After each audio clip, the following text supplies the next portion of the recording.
بسم اللہ الرحمن الرحیم۔ السلام علیکم۔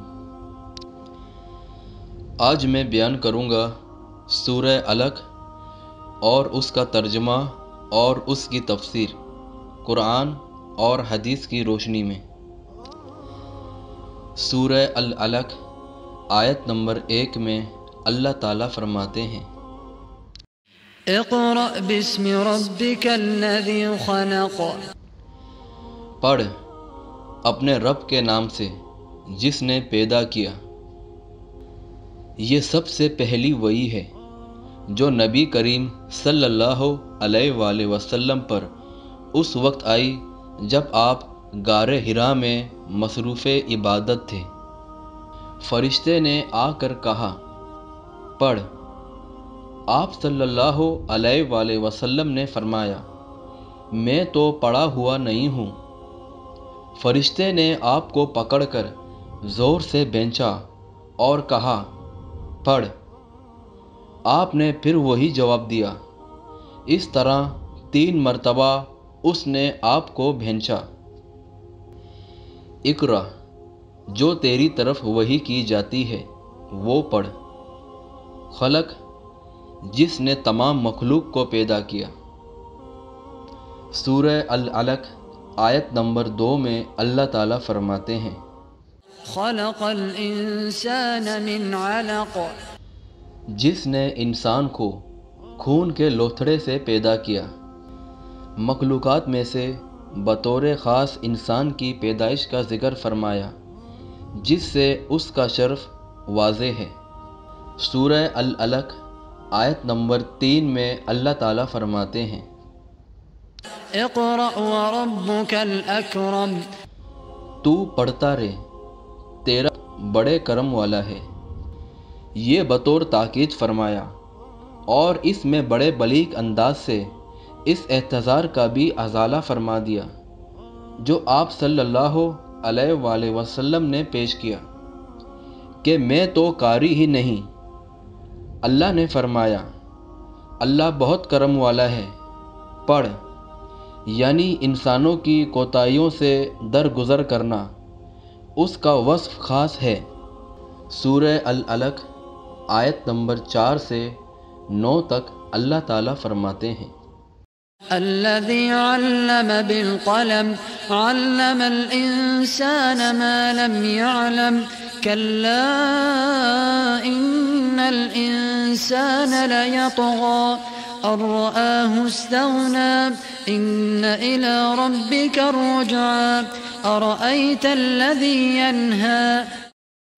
جس نے قلم کے ذریعے علم سکھایا، جس نے انسان کو وہ سکھایا جسے وہ نہیں جانتا تھا۔ سچ مچ انسان تو آپے سے باہر ہو جاتا ہے، اس لیے کہ وہ اپنے آپ کو بے پرواہ سمجھتا ہے۔ یقیناً لوٹنا تیرے رب کی طرف ہے، بھلا اسے بھی تو نے دیکھا جو بندے کو روکتا ہے۔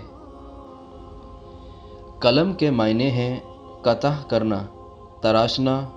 قلم بھی پہلے زمانے میں تراش کر ہی بنائے جاتے تھے، اس لیے آلہ کتابت کو قلم سے تعبیر کیا۔ کچھ علم تو انسان کے ذہن میں ہوتا ہے، کچھ کا اظہار زبان کے ذریعے سے ہوتا ہے، اور کچھ انسان قلم سے کاغذ پر لکھ کر کرتا ہے۔ ذہن و حافظہ میں جو ہوتا ہے وہ انسان کے ساتھ ہی چلا جاتا ہے۔ زبان سے جس کا اظہار کرتا ہے وہ بھی محفوظ نہیں رہتا، البتہ قلم سے لکھا ہوا اگر وہ کسی وجہ سے ضائع نہ ہو تو ہمیشہ محفوظ رہتا ہے۔ اسی قلم کی بدولت تمام علوم، پچھلے لوگوں کی تاریخیں اور اسلاف کا علمی ذخیرہ محفوظ ہے۔ حتیٰ کہ آسمانی کتابوں کی حفاظت کا بھی ذریعہ یہی ہے۔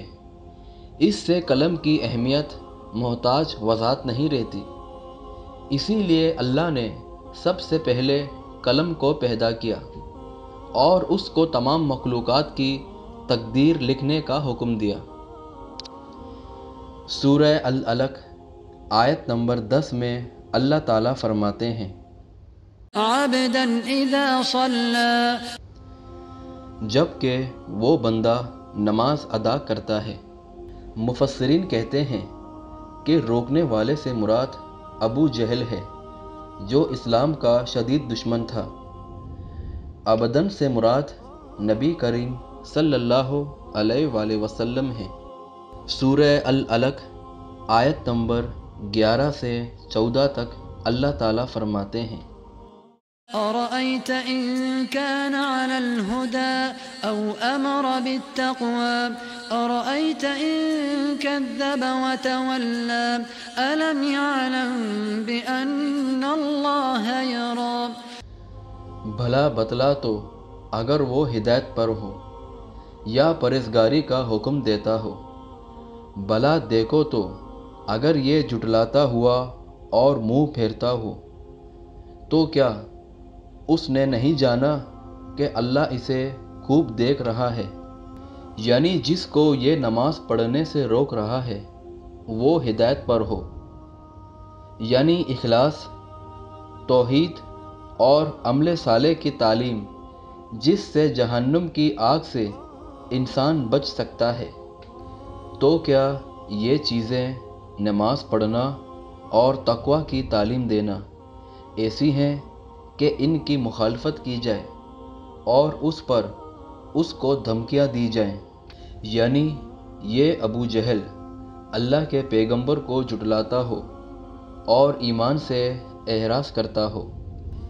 مطلب یہ ہے کہ جو شخص جو مذکورہ حرکتیں کر رہا ہے کیا نہیں جانتا کہ اللہ تعالیٰ سب کچھ دیکھ رہا ہے؟ سورہ العلق آیت نمبر 15 میں اللہ تعالیٰ فرماتے ہیں كلا لئن لم ينته لنسفعا بالناصية، یقیناً اگر یہ باز نہ رہا تو ہم اس کی پیشانی کے بال پکڑ کر گھسیٹیں گے۔ یعنی نبی کریم صلی اللہ علیہ وآلہ وسلم کی مخالفت اور دشمنی سے اور آپ کو نماز پڑھنے سے جو روکتا ہے اس سے باز نہ آیا تو ہم اسے اس کی پیشانی سے پکڑ کر گھسیٹیں گے۔ صحیح بخاری حدیث نمبر 4958 میں آیا ہے۔ ابو جہل نے کہا تھا کہ محمد صلی اللہ علیہ وآلہ وسلم کعبے کے پاس نماز پڑھنے سے باز نہ آیا تو میں اس کی گردن پر پاؤں رکھ دوں گا، اسے روندوں گا اور یوں ذلیل کروں گا۔ محمد صلی اللہ علیہ وآلہ وسلم کو یہ بات پہنچی تو آپ نے فرمایا اگر وہ ایسا کرتا تو فرشتے اسے پکڑ لیتے۔ سورہ العلق آیت نمبر 16 سے 19 تک اللہ تعالیٰ فرماتے ہیں ناصية كاذبة خاطئة فليدع ناديه سندع الزبانية كلا لا تطعه واسجد واقترب۔ ایسی پیشانی جو جھوٹی قطع کار ہے یہ اپنی مجلس والوں کو بلا لے، ہم بھی دوزخ کے پیادوں کو بلا لیں گے۔ خبردار اس کا کہنا ہرگز نہ ماننا، اور سجدہ کر اور قریب ہو جا۔ یہ پیشانی کی صفات ہیں، مراد صاحب پیشانی ہے، یعنی جھوٹی ہے، اپنی بات میں خطا کار ہے، اپنے فعل میں۔ جامع ترمذی حدیث نمبر 3349 اور مسند احمد کی حدیث ہے کہ نبی کریم صلی اللہ علیہ وآلہ وسلم خانہ کعبہ کے پاس نماز پڑھ رہے تھے۔ ابو جہل گزرا تو کہا اے محمد، میں نے تجھے نماز پڑھنے سے منع نہیں کیا تھا؟ اور آپ صلی اللہ علیہ وآلہ وسلم سے سخت دھمکی آمیز باتیں کی۔ آپ نے کڑا جواب دیا تو کہنے لگا اے محمد، تو مجھے کس چیز سے ڈراتا ہے؟ اللہ کی قسم اس وادی میں سب سے زیادہ میرے حمایتی اور مجلس والے ہیں، جس پر یہ آیت نازل ہوئی۔ حضرت ابن عباس رضی اللہ تعالیٰ عنہما فرماتے ہیں کہ اگر وہ اپنے حمایتیوں کو بلاتا تو اسی وقت ملائکہ عذاب انہیں پکڑ لیتے۔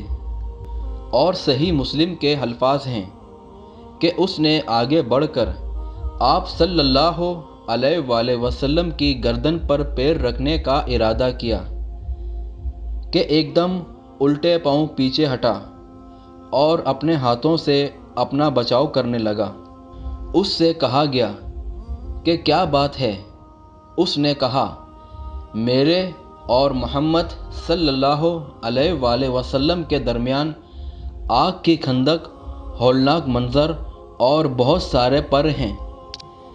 صحیح مسلم حدیث نمبر 2797 میں آیا ہے۔ رسول اللہ صلی اللہ علیہ وآلہ وسلم نے فرمایا، اگر یہ میرے قریب ہوتا تو فرشتے اس کی بوٹی بوٹی نوچ لیتے۔ اور یہ تھا سورہ العلق، اس کا ترجمہ اور اس کی مختصر سی تفسیر۔